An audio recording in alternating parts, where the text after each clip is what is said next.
الحمد لله رب العالمين والعاقبة للمتقين الصلاة والسلام على خير خلقه محمد وعلى آله وأصحابه أجمعين أما بعد فأعوذ بالله من الشيطان الرجيم بسم الله الرحمن الرحيم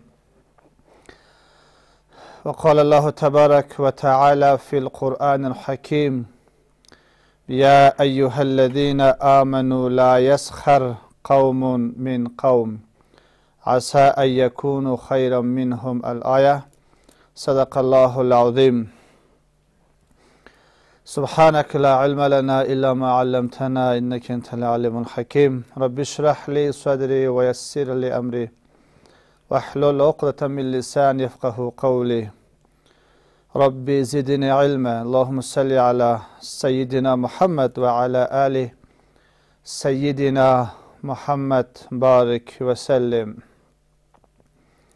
عرض سلام و ادب خدمت همه شنوندگان پاسخ نور، دوستان و عزیزانی که اینها لحظات خود را، لحظاتی از عمر خود را، از وقت خود را وقف این برنامه می سازد. یعنی دوستایی که در این ساعت آمده می شوند تا اینکه از این برنامه زیبا چیزی بشنوند. بار دیگر الله سبحانه و تعالی را سپاسگزار هستم که برای بنده ضعیف توفیق را عطا بخشید تا اینکه دقایق مختصری در خدمت شما دوستا و عزیزان قرار خواهم داشت. موضوع امروزی من از شما همانا اجتناب از تمسخر و استهزا می باشد. اجتناب، پرهیز، منع شدن از تمسخر و استهزا. در دین مبین اسلام تمسخر و استهزا حرام است. تمسخر و استهزا از جمله رذائل اخلاقی می باشد. تمسخر و استهزا گناه است، از جمله گناهان کبیره می باشد. برای هیچ مسلمان درست نیست که یک مسلمان دیگری را مورد تمسخر و استهزا قرار بدهد.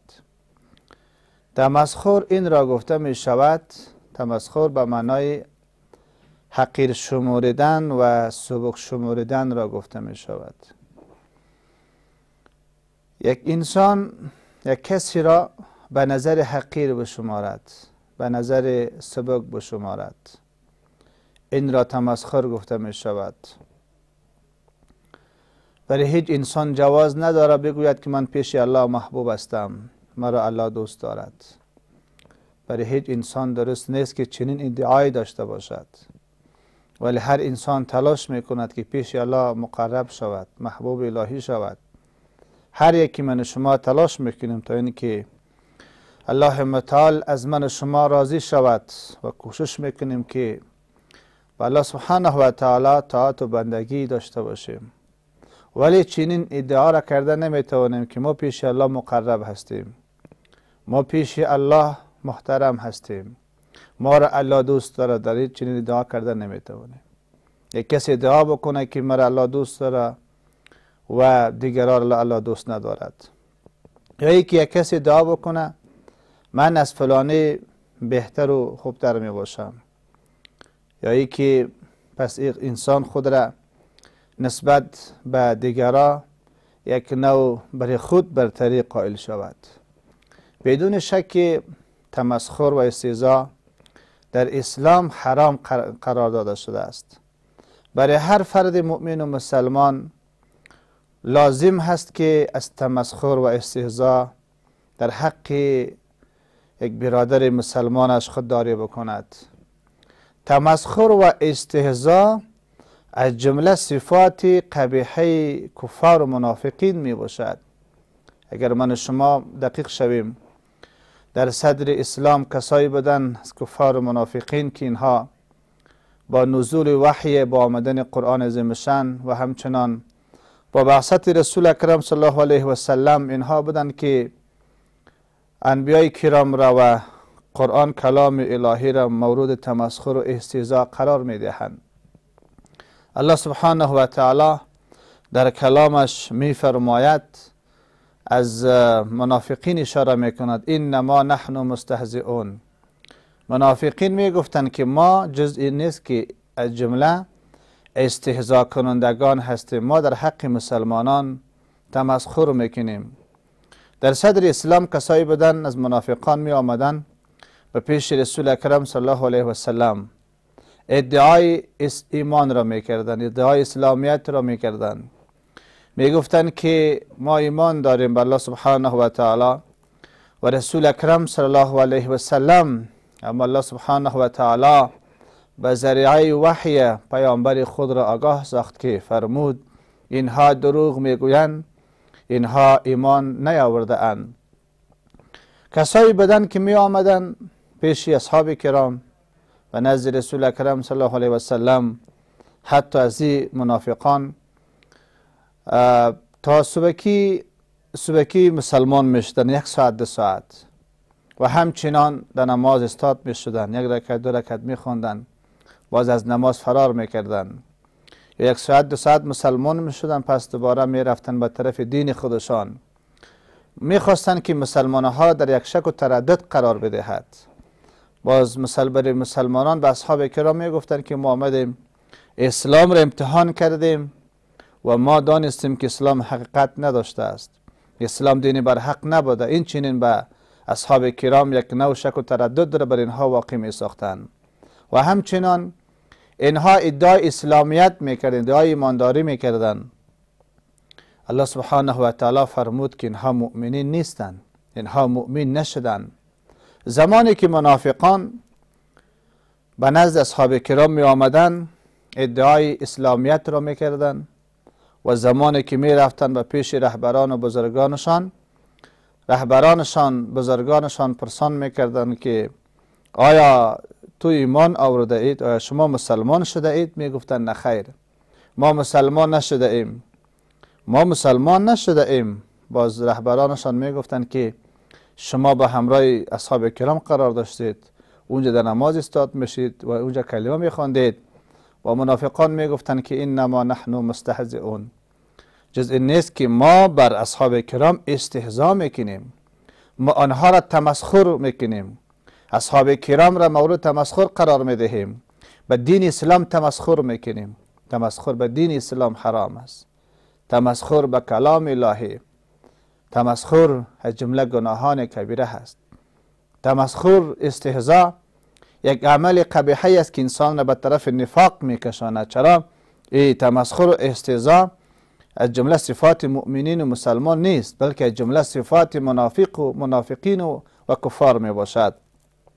الله سبحانه و تعالی می فرماید انما نحن مستهزئون. منافقین گفتند که جز این نیست که ما بر اصحاب کرام همانا استهزاء میکنیم. الله سبحانه و تعالی جزای استهزاء و تمسخر کنندگان را می دهد. الله یستهزئ بهم، الله جزای اینها را می دهد. کسایی که استهزاء میکنند، کسایی که دیگران را، مسلمانان را مورد استهزاء و تمسخر قرار می دهد، الله برای این مردم جزا را آماده کرده. اینها را الله بر عذابش گرفتار می کند.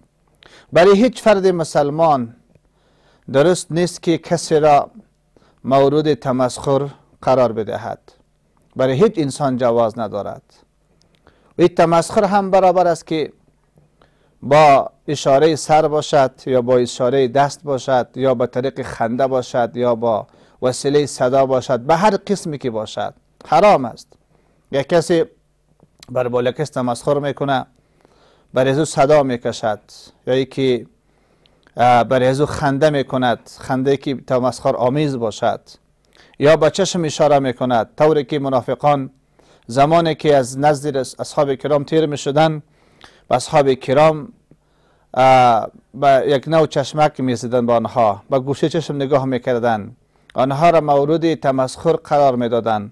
و اذا مر بهم یتغامزون، وقتی که زمانی که منافقان از نزد اصحاب کرام تیر میشدن، یتغامزون در پیش خودشان اینها یک نوع به چشم اشاره میکردن، میگفتند که این صحابه هست، اینها هستند که ادعای اسلامیت میکنند، اینها هستند که ما را به طرف دین اسلام دعوت میکند.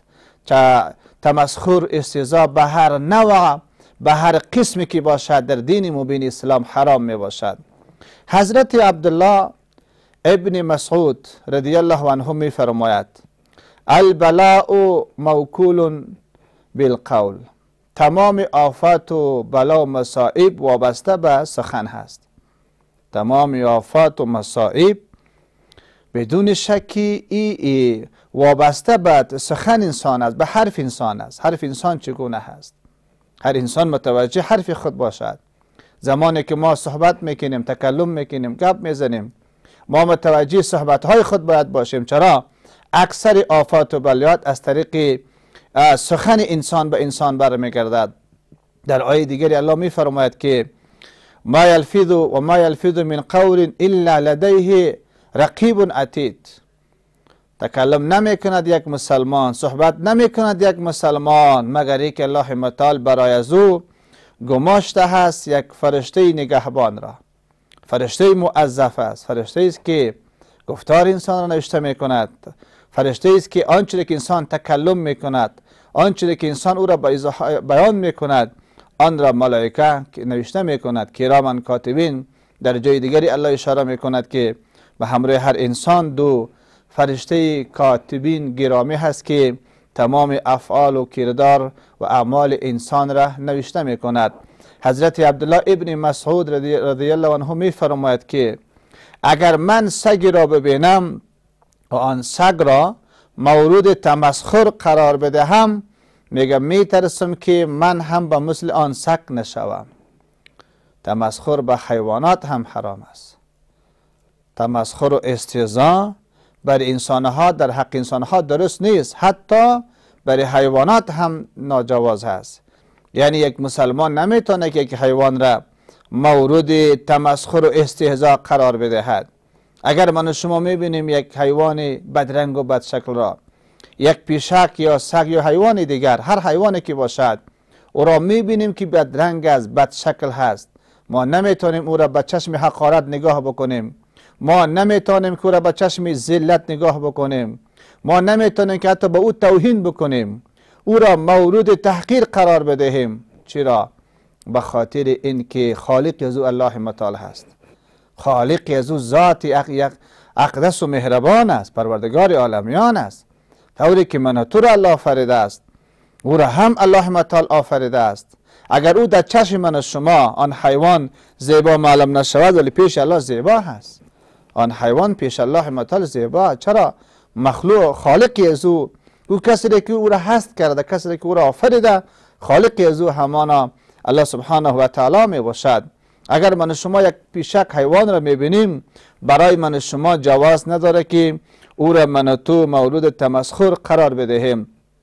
چون انسان هر صحنه را میبیند، هر حالتی را میبیند، شکر انسان به الله بیشتر شود، توجه انسان به الله بیشتر شود، رابطه انسان به الله محکمتر شود، رابطه انسان به الله سبحانه و تعالی خوبتر و بهتر شود.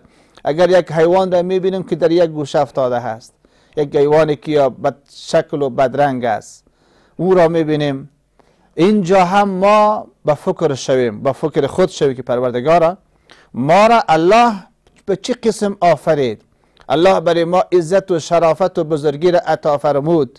ما هم مخلوق الله متعال هستیم، این حیوان هم مخلوق الله متعال هست، ولی ما را الله عزت و کرامت و بزرگی را برای ما عطا کرد.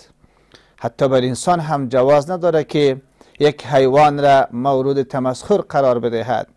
زمانی که من شما اگر پودری را میبینیم، یک کسی که متوجه جوانی خود نیست، متوجه عمر خود نیست، متوجه اوقات گرانبهای خود نیست، کسایی که به پودر آغشته هستند، یک پودر را من شما مشاهده میکنیم، میبینیم که در یک گوشه افتاده هست، یک گوشه پودر میزند. ای تو نشه که او را بسیار به نظر حقارت ببینیم، خود را از او بهتر فکر بکنیم. ای تو فکر شوه که من از او قدر بهتر هستم، او خود پودری است، یک انسان چرسی است. نه خیر، اینجا بر انسان درست نیست که با دیدن یک انسانی که به پدر آغشته هست او را حقیر بشمارد و برای خود انسان همانا برتری را قائل شود. پس تمسخر و استهزاء در دین مبین اسلام حرام می باشد. اگر یک مسلمان پودری را می بیند اینجا شکر انسان به الله زیادتر شود، عبادت انسان به الله بیشتر شود. زمانی که من و تو نماز میخوانیم، نماز را خواندیم، از نماز بیرون میشیم، کسی را دیدیم که در نماز نیست، نماز نمیخوانه، کسی را میبینیم که در مسجد نمیآید، ایتو کار نبکنیم که ما او را به چشم ذلت و حقارت ببینیم، ما برای خود برتری قائل شویم، چنین ادعا بکنیم، فکر بکنیم که ما از او کده بهتر می باشم. اینجا تماس داریم. فرشته خواهر ما از کابل. و علیکم السلام و رحمت الله و برکاته. خواهر عزیز بفرمایید. خواه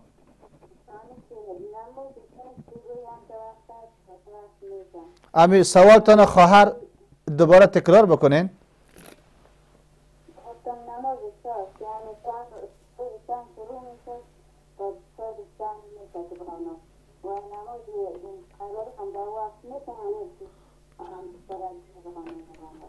خواه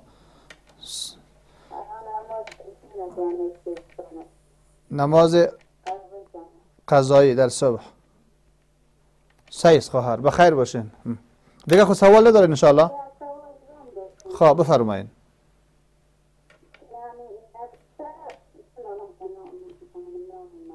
نفهمیدم سوالتون، دوباره بگوید. کمی بلند صحبت بکن، صداتون مسا پخش از بخیر.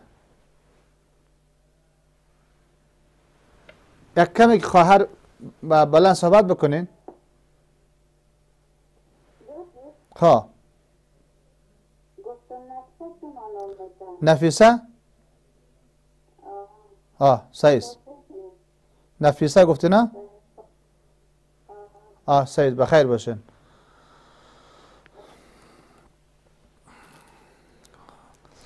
خواهر ما فرشته از کابل یک چند سوال اشاره کردن.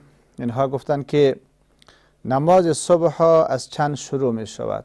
نماز صبحی معمولا از صبح صادق، چون که در حالات تغییر می باشن، نماز صبح تقریبا از ساعت 5 که 6 و 2 و 15 نماز جماعت خوانده میشه، 5 انشاءالله که صبح صادق میشه. از همون وقت یا از 5 تیر شده 5 و 5 یا 5 و 10 از همون وقت نماز صبحی را خوانده شود میشه.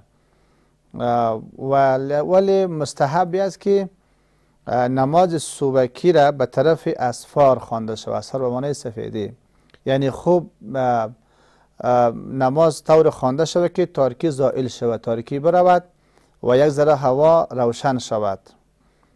به طرف امو تاریکی که وقتی که میره دیگه کمی به تأخیر نماز خوانده شود، چون یک امر مستحب می باشد. دوم سوال شنید بود که گفتن که نماز قضایی طرف صبحی خوانده میشه یا خیر؟ در وقت صبحی اونجا فقط تنها 2 رکعت، امو 4 رکعت نماز صبح است. 4 رکعت را بخوانیم وقتی که آفتاب طلوع میکنه و بعدا میشه که نماز قضایی خوانده شود. این بود جواب سوال خواهر ما که فرشته از کابل سوال را اشاره کردن. بحث من و شما در رابطه به اجتناب از تمسخر و استهزاء بود. تمسخر و استهزاء در دین مبین اسلام حرام می باشد. اگر من و شما می بینیم یک کسی را که نماز نمیخوانه، اینجا ما خود را نسبت به او برتری ندهیم، خود را از او بهتر نشماریم، بلکه او را توصیه بکنیم، نصیحتش بکنیم. او را به چشم حقارت نبینیم، بلکه توصیه بکنیم.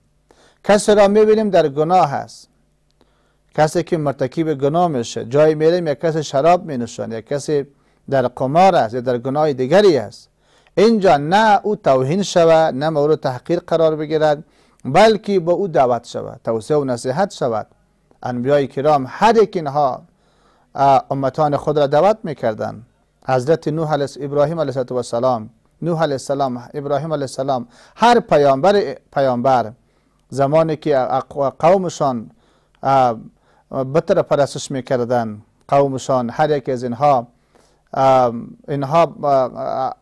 مرتکب گناه می شدن، ولی هر پیامبر قوم خود را به طرف دین الله سبحانه و تعالی دعوت میکرد. حضرت ابراهیم علیه السلام پدرش آزر بت پرست بود، بت پرستش میکرد. در قرآن کریم الله اشاره میکنه زمانی که ابراهیم علیه السلام دعوت را آغاز میکنه، پس میفرماد یا ابتی، یا ابی، یا ابتی. اونجا پدر خود را به پدرش کافر است به نام پدر یاد میکند، به نام بت پرست، به نام مشرک، به نام کافر یاد نمیکند، پدر خود را دعوت میکند. ولی درست نیست که کسی در گناه میبینیم او را مورد توهین و تحقیر قرار بدهیم، بلکه او را من شما مسئولیت داریم که توصیه و نصیحتش بکنیم و دعوت بکنیم تا اینکه از همان گناه دست بردار شود. تمسخر و استهزاء بدون شک از جمله گناه کبیره است. اگر کسی این را حلال بداند کافر می شود. در بعضی اوقات تمسخر استهزاء انسان را به کفر می رساند. اگر کسی به قرآن توهین بکند انسان کافر می شود. اگر کسی به دین توهین بکند انسان کافر می شود. اگر کسی به نماز توهین بکند کافر می شود. نماز را به چشم حقیر نگاه بکنه، ای تو بگوید که نماز چی گپی چی، یا به دین توهین شود یا به شعائر الله توهین شود. هر آنچه که جمله علامه و نشانه توحید الله سبحانه و تعالی می باشد، اگر به آن توهین تحقیر شود بدون شک انسان در این حالت از دایره اسلام بیرون می شود. اگر کسی بگوید که نماز چی است، یکی ترک نماز است، یکی نماز نخواندن است، ترک نماز گناه است، انسان از نماز غافل می شود. اگر انسان نماز را به چشم حقیر بشمارد، توهین بکند، یا یکی خواهر ما حجاب نمی کند، ترک حجاب گناه است، ترک حجاب اسلامی گناه است. اما اگر یک خواهر ما، یک مادر ما به حجاب توهین می کند، می گوید که حجاب چی؟ به حجاب توهین می کند، حجاب را یک امر بسیار عادی فکر می کند، در اینجا پس این خواهر و این مادر توهینش به حجاب اسلامی سبب کفر او می شود. این او را از دایره اسلام بیرون می کند. چرا؟ شعائر حجاب یکی از اوامر الله سبحانه و تعالی هست. چون هر آنچه که از جمله شعائر، علامه و نشانه توحید الله متعال باشد و با آن اگر توهین شود انسان از دایره اسلام در این حالت بیرون می شود. الله سبحانه و تعالی در قرآن عظیم می فرماید یا ایها الذین آمنوا، اینجا الله متعال خطاب میکند به مسلمانان. یا ایها الذین آمنوا، ای آنانی که ایمان آورده اند، آنانی که اهل ایمان هستند، کسایی که مسلمانان هستند. لا یسخر، تمسخر نکند.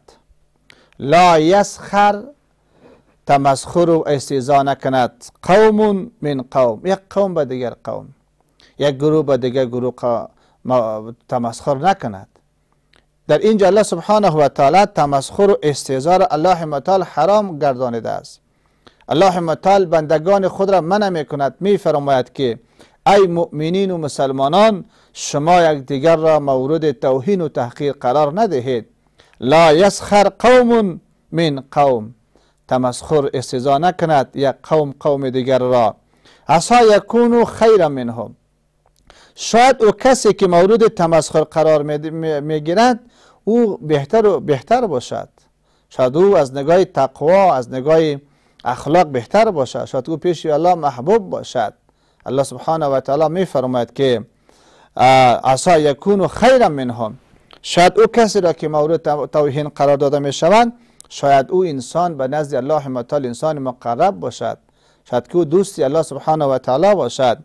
ولا نساء من نساء، نه یک زن به دیگر زنان مسلمان، بل یک زن مسلمان هم درست نیست که به زنان مسلمان هم توهین و تحقیر بکند، یعنی یک زن دیگر زنان را مورد تمسخر و استهزاء قرار بدهد. بدون شک تمسخر و استهزاء حرام است، برای مردا هم حرام است، برای زنان هم حرام است. برای مردا هم درست نیست که یک مردان و زنان را مورد تمسخر و استهزاء قرار بدهد و همچنان برای زنها هم درست نیست که یک زن مردان و زنان را هم مورد تمسخر و استهزاء قرار بدهد. عسى ایکون خیرا منهن، ایکون خیرا منهن. الله چی میگه؟ یک زن باید زن دیگر را هم مورد تمسخر و استهزاء قرار ندهد. چرا؟ آن زنی که مورد تمسخر قرار داده می شود شاید که هم بهتر باشد. ولا تلمیزوا انفسکم. الله چی میگه؟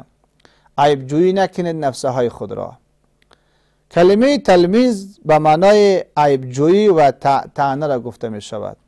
الله اشاره می کند که یک انسان باید کسی دیگر را مورد عیب جویی و طعنه زدن قرار ندهد. برای هیچ انسان درست نیست که به کسی دیگر را عیب جویی بکند و همچنان او را مورد توهین و تحقیر قرار بدهد. قبلا من اشاره کردم که اگر کسی را ما میبینیم مرتکب یک گناه می شود، اگر کسی را ما میبینیم که به یک راه خراب می رود، کسی را ما میبینیم که پس او انسان در آداب، در اخلاق، در اعمال مشکل دارند، ما او را توهین نکنیم بلکه او را دعوتش بکنیم، مورد توصیه و نصیحتش قرار بدهیم. ولا تلمیزوا انفسکم. یک دیگر را از یک دیگر شما عیب جویی نکنید. اینجا الله سبحانه و تعالی چی میگه؟ و عیب جویی نکنید شما انفسکم، نفسهای خود را. اینجا نسبت عیب به نفس انسان نسبت داده شده است. به خاطر از اینکه نکته الله اشاره میکنه عیب جویی یک مسلمان عیب گرفتن به خود انسان می باشد. در اینجا وقفه داریم، ان شاء الله که بعد از وقفه در خدمت عزیزان قرار خواهیم گرفت. بار دیگر شما دوستان و عزیزان را بر این برنامه پاسخ نور که شما بیننده آن هستید خوش آمدید میگویم. الله متعال برای همه من و شما توفیق عمل را نصیب بفرماید. موضوعی را که خدمت شما دوستان اشاره کردم، موضوع امروزی من و شما اجتناب از تمسخر و استهزاء بود. الله سبحانه و تعالی بندگان خود را از تمسخر و استهزاء منع می کند. الله فرمود که ولا تلمزوا انفسکم. یک دیگر را شما عیب جویی نکنید، یک دیگر را مورد طعن و توهین قرار ندهید. بدون شک در اسلام حرام است. برای هیچ انسان جواز ندارد که کسی دیگر را مورد توهین و تحقیر قرار بدهد. در ادامه آیه الله می فرماید ولا تنابزوا بالالقاب. یک دیگر را به نامه‌های بد صدا نکنید. هر انسان از خود یک نام مشخصی دارد. هر انسان یک نام دارد. ولی الله چی میگه؟ شما یک دیگر را به نامه‌های بد، به القاب بد، به نامه‌های زشت و قبیح یاد نکنید. بئس الاسم الفسوق بعد الایمان. الله چی میگه؟ بدترین اسم همانا فسوق است بعد از ایمان. به این معنا یعنی بدترین گناهی که انسان مرتکب می شود همانا گناهی است که بعد از ایمان که با آن مرتکب میشه این است که یک کسر به نام بد انسان یاد بکند، به نام زشت و قبیح انسان او را صدا بکند. در حدیث رسول اکرم صلی الله علیه و سلم می فرماید که پیغمبر صلی الله علیه و سلم اشاره میکنه شما سخن را، حرف را بدون ذکر الهی زیاد نکنید.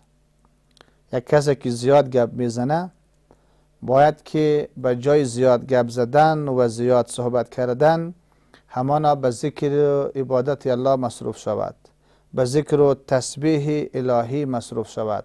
الله می فرماید لا تکثروا الکلام بغیر ذکر الله. شما زیاد نکنید سخن گفتن را بغیر یاد الله سبحانه و تعالی، بغیر ذکر الهی دیگه شما زیاد صحبت نکنید. یعنی زیاد صحبت کردن به ضرر انسان است. زیاد پر حرفی به ضرر انسان است. میشنم بله.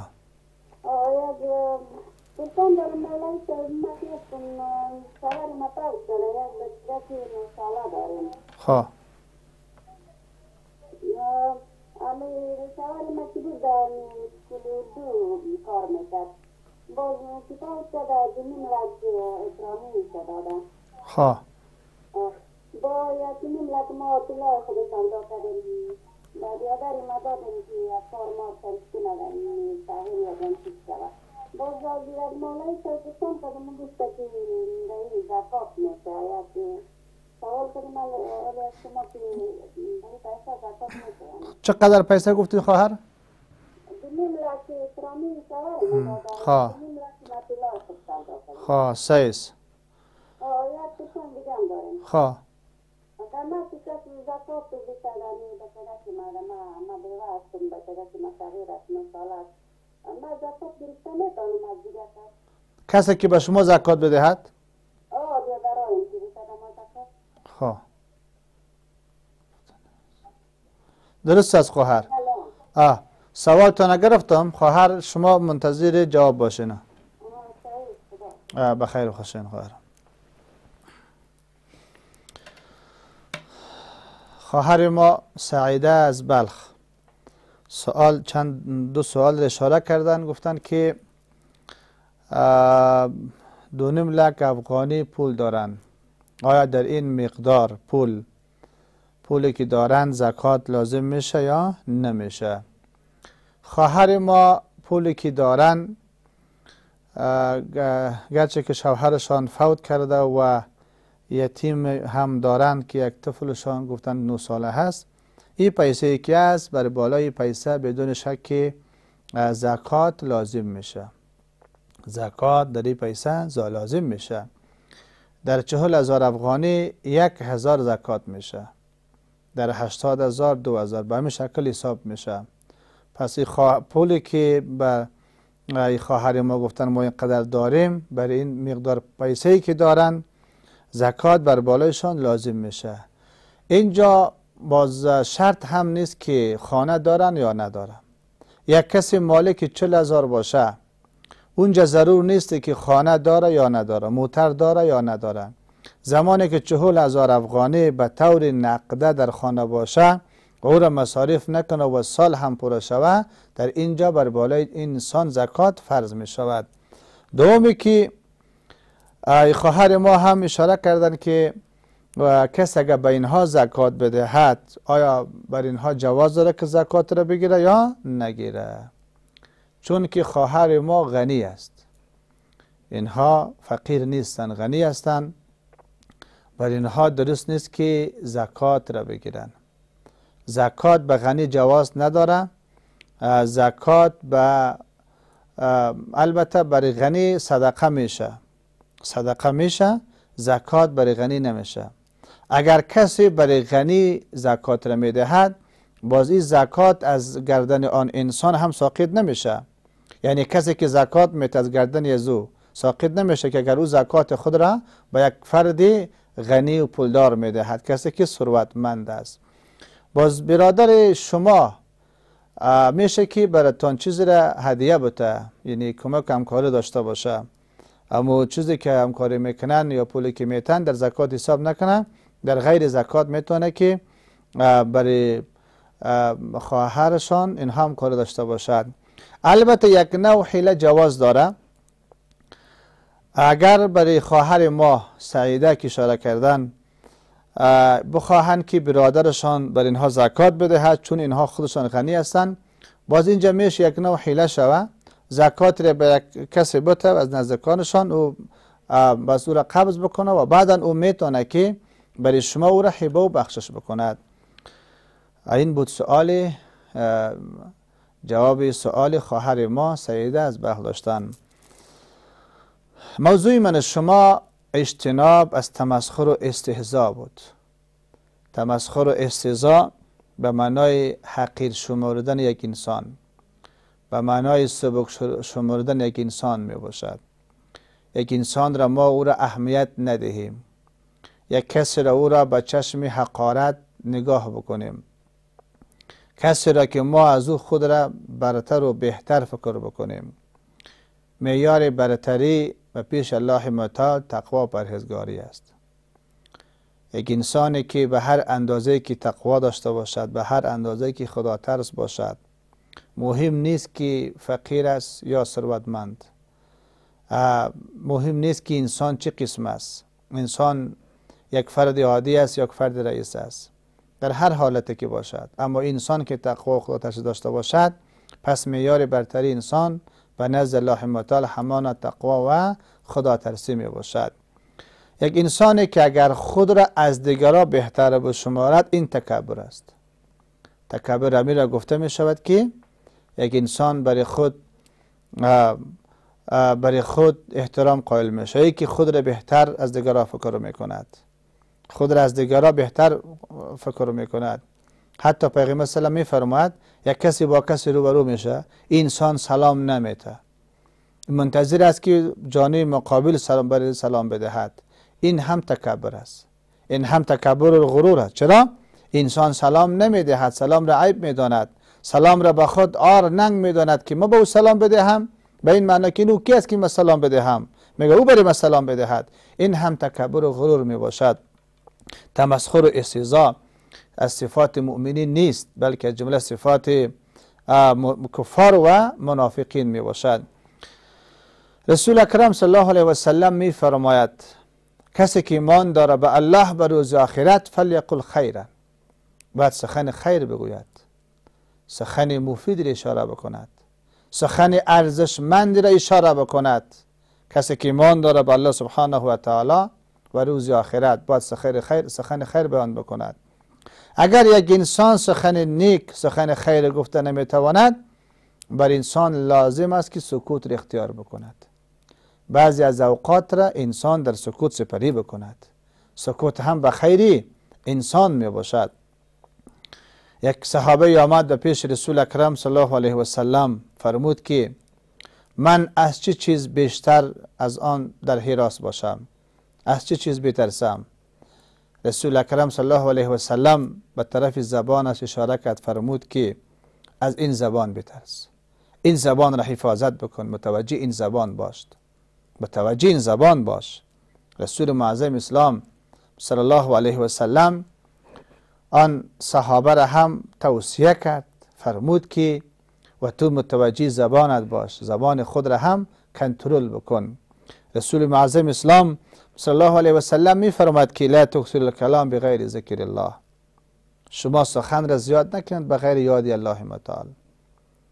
شما وقتی که زیاد سخن میگویید، این سخن شما باید که همانا در ذکر الهی باشد، یعنی حرفی که ما میگوییم در حرف ما، در سخن ما همانا ذکر و یاد الله سبحانه و تعالی باشد.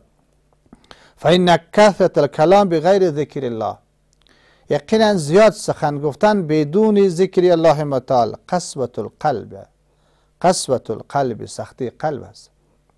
زیاد پرحرفی، زیاد سخن گفتن، زیاد حرفهای نادرست و پوچ و بی‌معنا قلب انسان را سخت میگردانه، قلب انسان را به نور میگردانه، همانا نور و روشنی را از قلب انسان بیرون میکند، قلب انسان را غافل میسازد، در قلب انسان غفلت را واقع میسازد.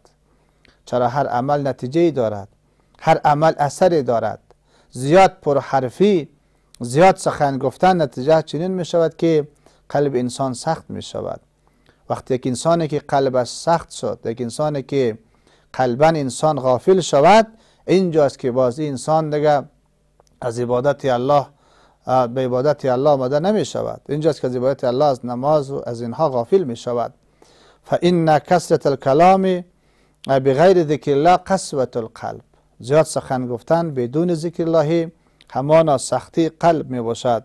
و این ابعد الناس من الله تعالی، دورترین انسان از رحمت الله سبحانه و تعالی آنانی هستند که قلبشان سخت است. دورترین انسان از رحمت الله، از مهربانی الله متعال، کسایی که از شفقت و مهربانی الله متعال دور هستند، اینها آنانی هستند که در سنگ دل می باشد، کسایی که قلبشان سخت است، کسایی که در دلشان، در قلبشان شفقت، محبت وجود ندارد، کسایی که از قلب اینها شفقت و محبت و رحمت از قلب اینها بیرون شده است. ببین اسرار پرحرفی، اسرار زیاد سخن گفتن، اسرار سخنهای بیهوده و بی‌معنا، اسرار تمسخر و استهزا این بوده که قلب انسان را سخت میکرده و کسی که قلب سخت شود پس آن انسان بدون شک از رحمت مهربانی الله سبحانه و تعالی به دور می باشد.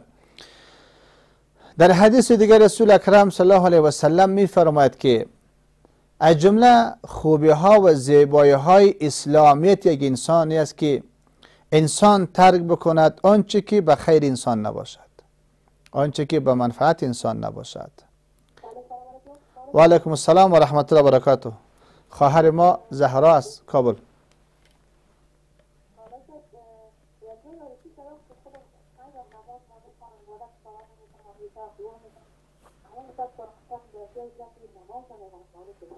خواه دوباره خواهر عزیز شما سوالتان تکرار بکنین که این بلندتر صحبت بکنین.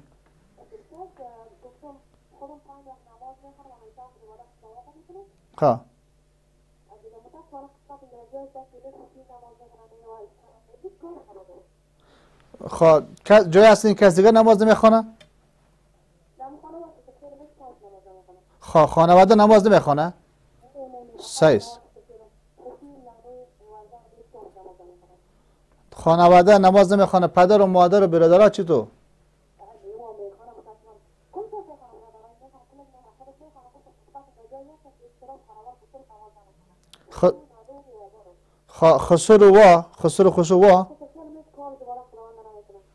خسر خیر تو نماز نمیخونه؟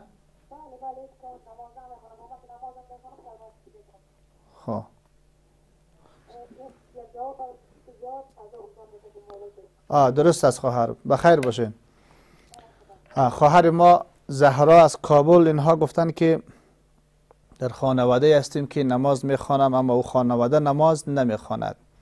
خواهر ما خوشا به حالتان که شما همیشه متوجه نماز هستین و نماز را ترک نمیکنید. یقینا که نماز خواندن علامه ایمانداری یک انسان است. هر مرد و زنی که هر خواهر و برادری که اینها با نماز هستند، اینها متوجه طاعت عبادت الله سبحانه و تعالی می باشد، بدون شک نماز خواندن نشانه ایمانداری یک انسان می باشد. هر چیزی از خود یک علامه و نشانه دارد و یکی از صفات مؤمنین همان نماز خواندن است که مسلمان باید نماز بخواند. الله برای خواهر ما توفیق بیشتر عطا بکند، اینها بتوانند که به طاعت عبادتشان ادامه بدهند. خواهر ما اشاره کردن گفتن که خانوادهشان نماز نمیخوانه. یک نوع شکایتی داشتن از خانوادهشان، البته از خسور خشوع و امو شوهر یا خانواده‌ای که از طرف خسور خیرشان میباشه. ای که آنها نماز نمیخوانند گناهشان به دوش خود آنها میباشد. شما که نماز میخوانین بدون شک شما از الله اطاعت کردین و رضایت و مهربانی الله شامل حال شما می باشد. اما مسئولیت شما در قبال آنها چیست؟ مسئولیت شما در قبال خسر خیرتان، اما خانواده خسر خیرتان چی است؟ مسئولیت شما همونجا یک دعوت است و دعوت بکنین. این دعوت وظیفه همه مسلمانان می باشد.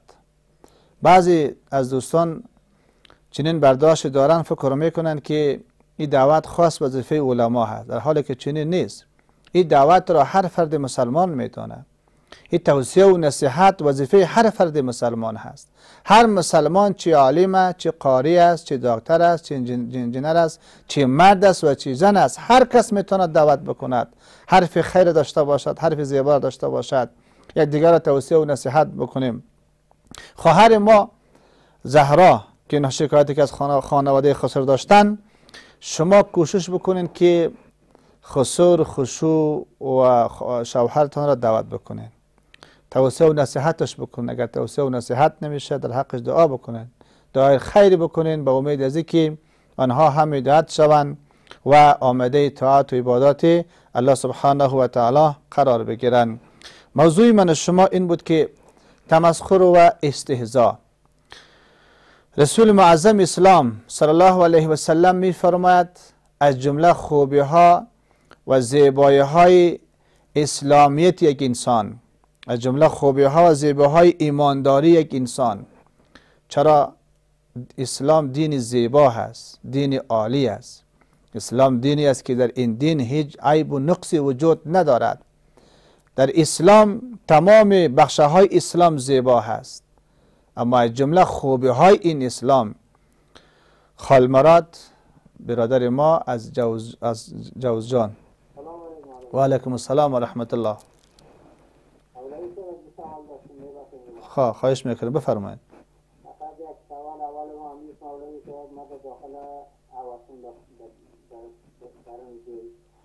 داخل چی هستین شما گفتین؟ داخل آب و پاک.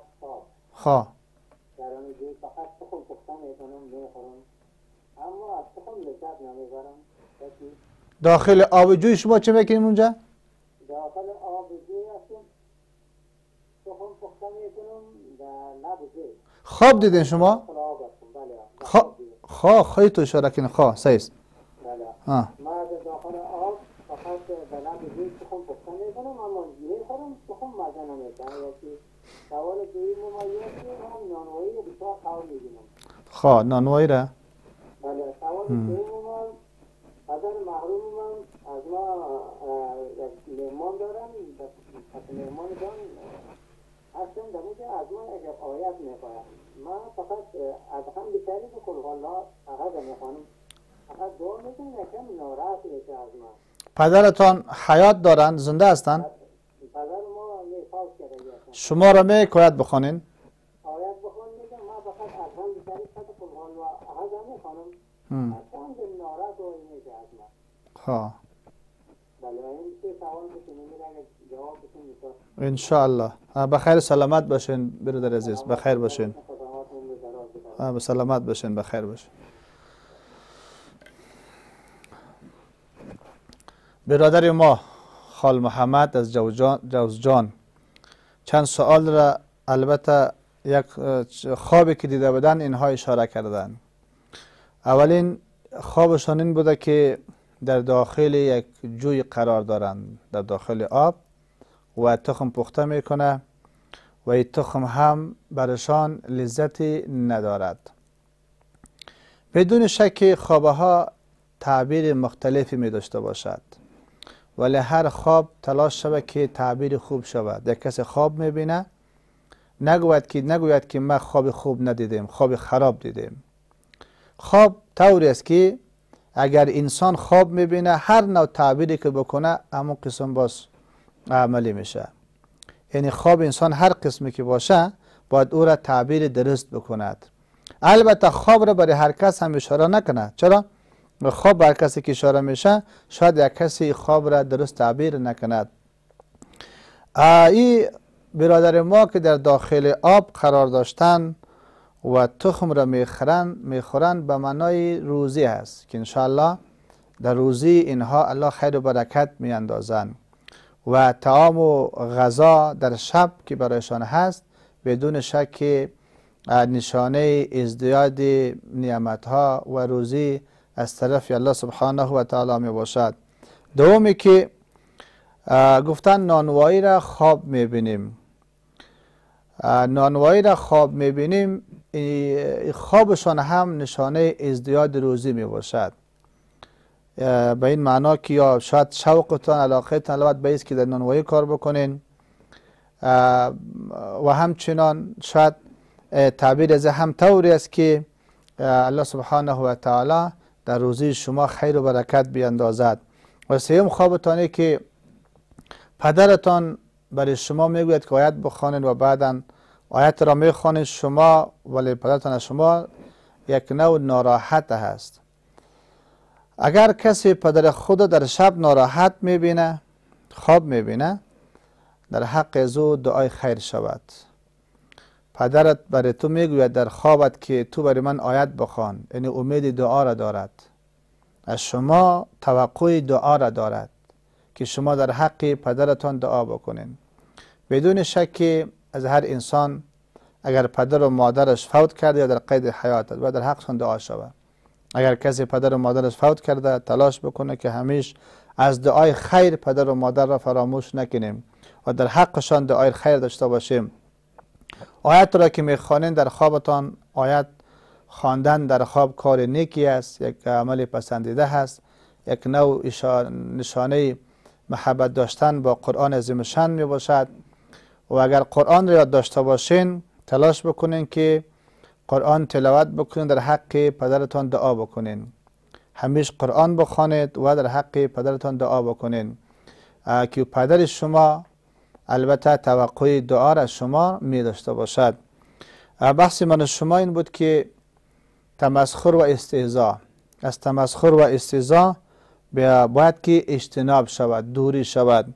رسول اکرم صلی الله علیه و سلم فرمود از جمله خوبی ها و زیبایی های اسلامیت یک انسانی است که ترکه ما لا یعنی، آنچه که به فایده انسان نباشد، آنچه که به خیر انسان نباشد او را انسان ترک بکند. هر عمل، گفتار و کرداری که به خیر انسان نباشد باید آن را انسان ترک بکند. در آیت دیگری الله سبحانه و تعالی می فرماید یکی از صفات و ویژگی های مؤمنین ای است، یکی از صفات و ویژگی یک مؤمن و مسلمانی است که از تمسخر و استهزاء و امور ناپسند خودداری بکند، از تمسخر و استهزاء خودداری بکند و همچنان از آنچه که به خیر انسان نیست، آن جلسه هایی که به خیر انسان نیست، آن جلسه ای که در آن جلسه فسق و فجور باشه، در آن جلسه اونجا گناه صورت میگیرد، جلسه ای که در آن معصیت و نافرمانی الله صورت میگیرد، از آن جلسه اشتراک در آن جلسه انسان خودداری بکند. الله می فرماید والذین هم عن اللغو معرضون. یکی صفات مؤمنین همانا این است کسایی که آنها از چیزهای بیهوده اعراض میکنند، از سخنان بیهوده، از گفتار بیهوده آنها اجتناب میکنند. تمسخر و استهزاء حرام است، پس کوشش بکنیم که کسی را مورد تمسخر و تحقیر قرار ندهیم. الله سبحانه و تعالی می فرماید ان اکرمکم عند الله اتقاکم، بهترین شما به نزد الله تعالی متقی ترین شما هست. یا کسی رئیس است فکر نکنه که من رئیس هستم کسی دیگر رعیت است، یا کسی وزیر است فکر نکنه که من پیش الله مقرب هستم، یا عالمی تو فکر بکنه که پیش الله ما مقرب هستم و خود را پیش الله برتر بشمارم و کسی دیگر را حقیر بشمارم. نه خیر، بر انسان چنین نیست. یعنی انسان خودش فیصله نکنه، انسان با خود قضاوت نکنه، انسان با خودش چنین فیصله نکنه که این پیش الله متعال برتریت داره، این انسان پیش الله محبوب است. اما هر انسان بخواد که الله از راضی شود، انسان تواضع و عاجزی را اختیار بکند. تواضع و عاجزی به این معنا که انسان خود را از دیگران پایین بشمارد. به هر اندازه‌ای که نماز میخوانیم، به هر اندازه‌ای که روزه میگیریم، به هر اندازه‌ای که در ذکر و اذکار میباشیم، اعمال صالحه من شما به هر اندازه‌ای که باشه و همچنان سرمایه و زندگی من شما، سرمایه و پول و پیسه به هر اندازه‌ای که باشه، اینجا انسان تواضع را اختیار بکنه. چرا؟ بعضی اوقات سبب میشه که سرمایه، پول و پیسه انسان به تکبر میرساند. ریاست و قدرت انسان هم یک نوع به تکبر میسازد، میکشاند، انسان مغرور میسازد، انسان خود را از دیگران بهتر میشمارد و دیگران را حقیر میشمارد. انسانی که بخواد الله از او راضی شود، در هر مقامی که باشیم ما تواضع و عاجزی را اختیار بکنیم. در اینجاست که الله سبحانه و تعالی از من شما راضی می شود و من شما مورد محبوب الله سبحانه و تعالی قرار می گیریم. تمسخر و استهزاء حرام است. رسول اکرم صلی الله علیه و سلم می فرماید الله تعالی سه چیز را به شما پسند کرده و سه چیز را الله تعالی سه چیز است که او مورد پسند الله نمی باشد. سه چیزی است که مورد پسند الهی است و سه عملی است که مورد پسند الله سبحانه و تعالی نمی باشد. آن سه عملی که الله تعالی از آن راضی هست و مورد پسند الله تعالی می باشد، آن عمل ای که اول الله متعال بد می دیده برای شما، مکروه ساخته برای شما، ای که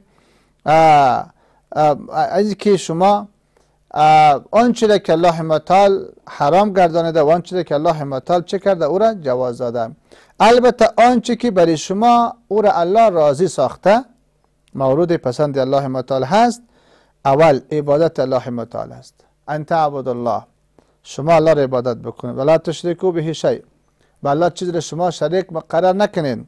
دومی که وان تعتصموا بحبل الله، شما بر اسمان الله متعال چنگ بزنید.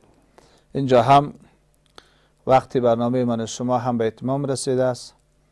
از الله متعال می خواهم که موضوعی که بیان شد الله برای همه ما شما من شما توفیق عمل نصیب بکند. الله همه شما دوستا و عزیزان را از تمام آفات و بلیات و از گزند دنیا الله متعال در حفظ و امانش نگه بدارد. سبحانك نشهد ان لا اله الا الله و نشهد ان محمدا عبده و رسول برحمتك یا ارحم الراحمین.